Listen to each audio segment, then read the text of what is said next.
on to a new day, guys. I'm sorry that yesterday's video was kind of jumped through, but that's just what happens when you want to start working on the car and you try to knock out all the work. Sorry about the glare there.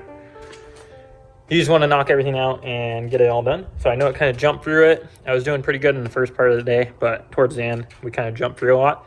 Let's take a look at the WX. I think I'm going to actually put the stock springs in the back of the car because it does rub like I thought it would.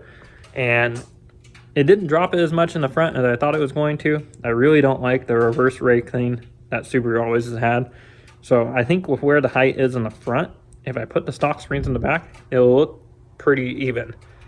The other way of doing this that I would do if it wasn't rubbing or not maybe as meaty of a setup that we have on it, because this is more of an Evo offset on these rotogrids. They're 18 by 9.5 plus 20, whereas STI should be plus 38 or WX. And then they would actually fit the car and not rub like they do. So they came off our old Evo X, that's why we still have them. It would be nice if they were a plus 38, but they work. We have the 245/40 18 tires on them. Maybe if we step down to a 245/35, it would be fine at this height. But again, touching on what I was talking about, if I were to keep it lowered in the back the way it is, I'd probably end up cutting half a coil or a coil off the front spring to get it to drop down and be even. Anything more than a coil on these, if you cut them, they just don't ride very well. But cutting springs before, I've done that before, and they ride just fine. But that's not what I think I'm going to do. I'm just going to put the stock spring in the back, and it'll level it out, and then we won't have the rubbing issue. I haven't rolled the fenders yet. If I did roll the rear fenders, I don't think it would rub really at all, because it doesn't rub with just one person in the car. If you have two people in the car, it does. Obviously, if you had someone in the back seat, it's going to rub. But let's take a quick glance at this, and then I'll show you what we're going to get started on today. Now, don't mind it. We still need to do a detail on this car, and, well, it got dirty already. But you can see what I mean about the front fender gap there to the rear. Obviously, the rear is quite a bit lower, and you can kind of see it a little bit on the tire there where it has touched. But like I said, I hadn't rubbed anything or rolled anything in the rear. But the car looks a million times better. I know my shadow's in there. This thing looks way better. Obviously, it needs some tire shine. We have some mud flaps on the way thanks to Travis Scotty that you guys saw his 700 wheel build that isn't there anymore. There's Parker's car. But we're going to go ahead and get the stock rear springs in the back of this. I don't know if I'm going to do it right this second, but I'm going to get the table out. You can see in the garage, series grade is pretty far tore apart. We still need to tear apart that original short block right there to get the crank out of it so we can start building the new motor. And like I said to you guys, I needed that impact screwdriver for the backing plate here. You can see I was trying to strip that screw out. Those things are just a pain if you don't have the right bit. And well, my bit decided to disintegrate for some reason. So we're going to go ahead and get that table out here. And we're going to get that tore down finally and get the crank out, because that was supposed to be a lot quicker build. And to be honest, I'm just turning it into another race car where it sits. So I have everything here to build that motor. Not obviously this one, the new Outfront motor that we have. But we just need the crank out of this motor. So let's get the table out and start getting this thing tore down.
there we have it, guys. We got that short block all tore apart, and she definitely had number 3 Rhineland failure.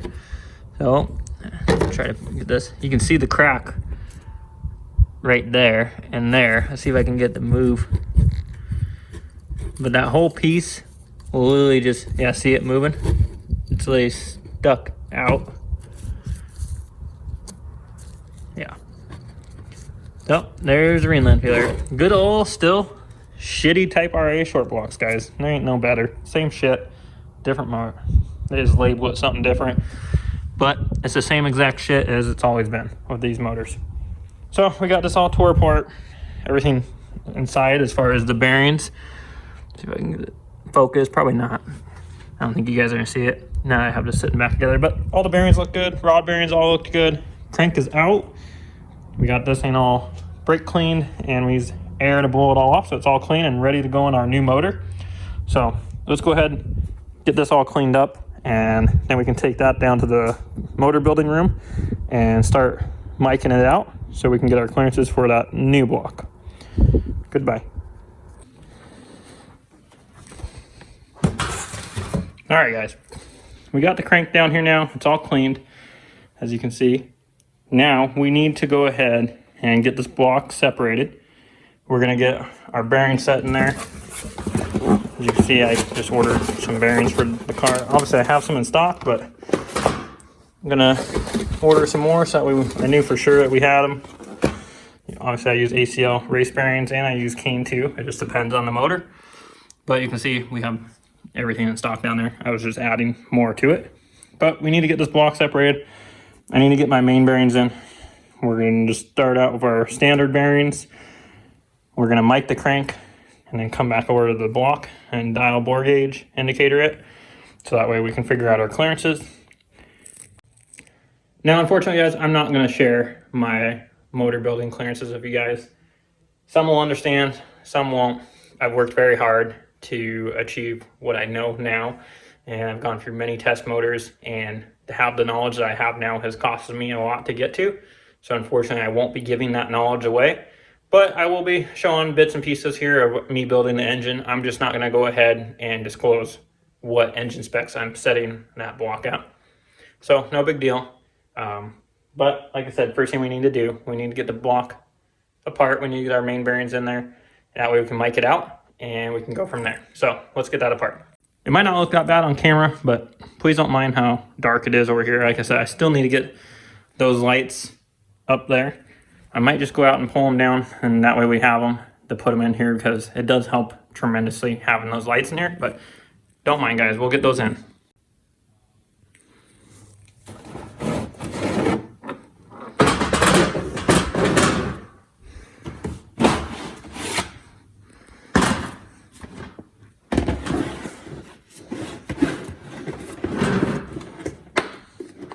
So here's gonna be our mics, guys. I'm gonna be grabbing this guy right here. That's what we're gonna be using. I really need to get the tabletop on this, because this makes this really difficult. Obviously having holes go through here. So usually I'll end up putting, like I have some brand new Subaru rubber mats on here to sit the block on, sit any tools on. Really helps out, just until I can get a stainless piece for this, or some kind of a rubber mat on here. I needed one in the past, never did it, and I really need to get one, because it gets annoying when you're trying to build a motor to have stuff fall through here. But let's get this out. We need that guy. Put this back up there. Now we got our dial bore gauge indicator. For anyone wanting to know which one I use, it's the extender. Maybe we'll pick it up. 4 to 6 incher. Man, it is too dark here. I think I might just go put these lights up, because it doesn't look bad when you're out here, but when you're over here and you're working, it's dark. Damn it. That is a million times better. Not only for me, but for you guys, because now you guys can see what it is I'm doing here. Boom. See? So, much better. Just 2 LED lights up there, hidden behind the bumper, but it works out awesome. It gives me all the light I need. So now back to work. Let's get this thing tore apart. So usually when we get these from Outfront, they only have 2 case bolts in them holding them together. So we just need to take those out. And then once we have those apart, we can split these cases, which, shit. I forgot my little red magnet. Little tip for you guys, put your extension here in your socket, obviously in there, and you pull to the side, and you can pull the bolt up. Makes it kind of nice. But let's see if we can do this again. Bam. Now let's see how easy this is to get apart. I might be able to get it apart one-handed. If this was a pin main case, good luck. We wouldn't be getting this thing apart one-handed. So sorry about the camera angle. Just trying to get this thing apart. Just wiggle it. You can see it's opening up there. Obviously not the best camera angle, but you guys get the point.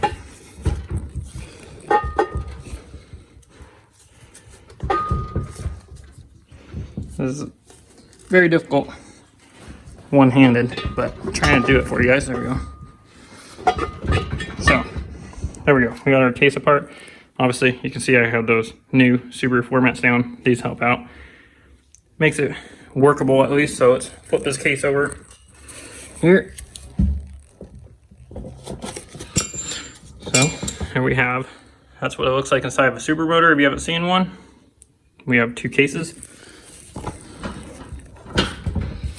So now that we got it like that, we can go ahead and get our bearings out. Like I said, I'm going to start with a standard bearing, and we're going to torque the case back together, torque it to OEM spec, because we're using OEM case bolts on this, not ARP like we do on Hyper Blue.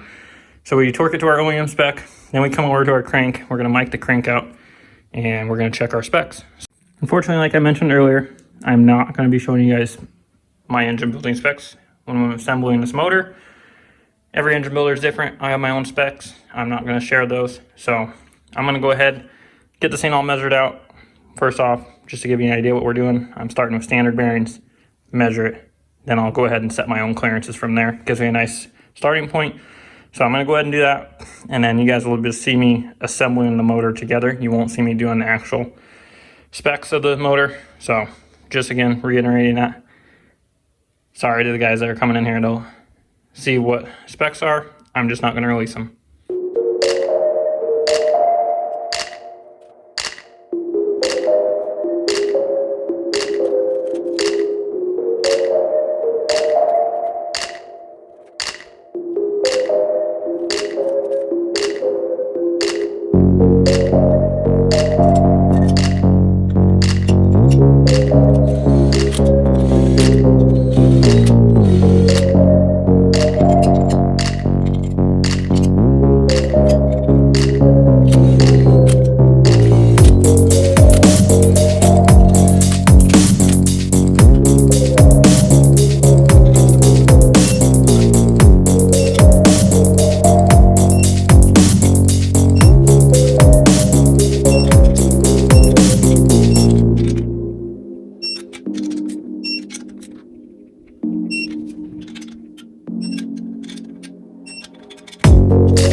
All right, we got our case all bolted together.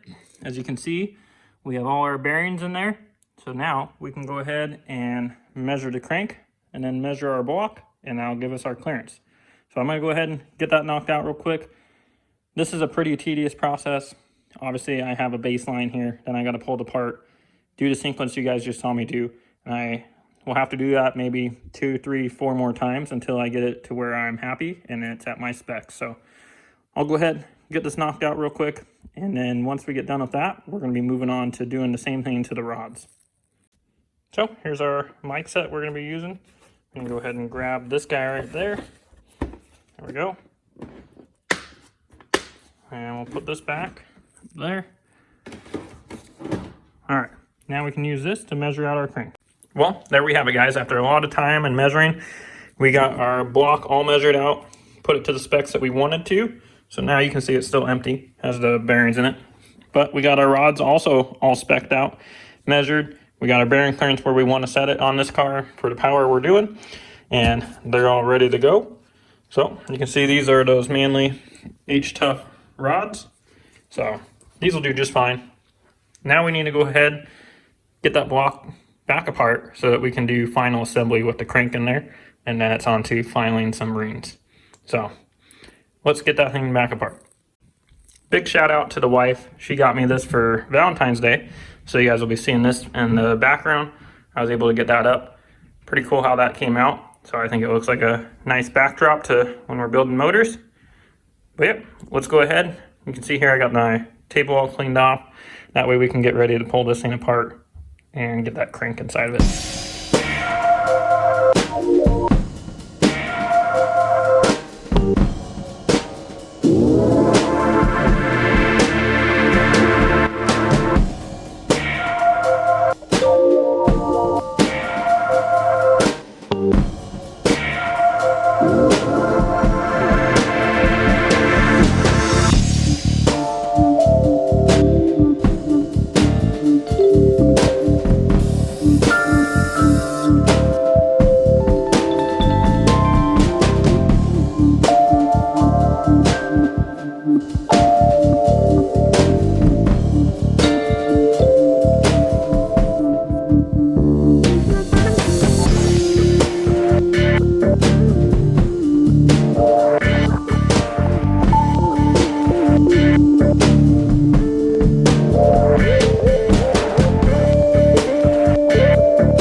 We got that short block all together today, guys. So I think I'm gonna go ahead and end out the video here. I hope you guys enjoy seeing this all come together and kind of see the bits and pieces of engine building with me. And again, big thanks to the wife for having that backdrop, because that really does make it look nice. But I hope you guys enjoyed the video. Please go ahead, like and subscribe. There is a lot more coming. And now that this thing's all assembled, we can go ahead and get it together. So stay tuned for the next video, because there's gonna be a lot more progress.